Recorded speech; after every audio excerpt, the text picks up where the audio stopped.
વડોદરાની વાત કરવામાં આવે તો નવા વર્ષની શરૂઆતમાં વડોદરા વાસીઓ માટે મુશ્કેલીના સંકેત જોવા મળી રહ્યા છે। 3 કરોડથી વધુની બાકી રકમ મુદ્દે વેટકોટ સિટી બસ સંચાલકે પાલિકાને લીગલ નોટિસ પાઠવી છે, જેમાં 2 મહિનાથી વડોદરા મહાનગરપાલિકાએ બિલ ચૂકવ્યું ન હોવાનો સંચાલકોનું ગંભીર આક્ષેપ છે।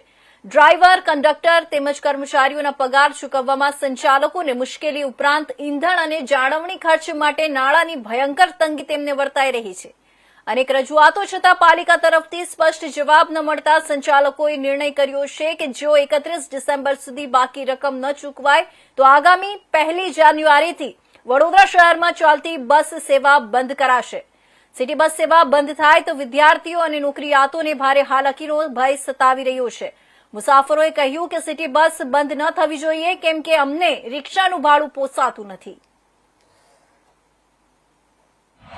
जो 2017 से Vinayak city bus smart city में चल रही थी, उसका बिल रेगुलर आता था।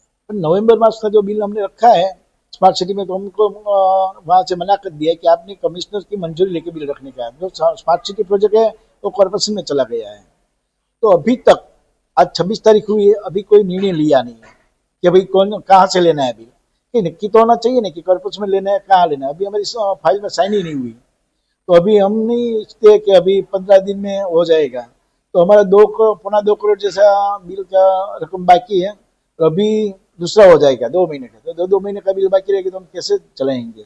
इसलिए हम 1 तारीख से सिटी बस सेवा बंद कर रहे हैं।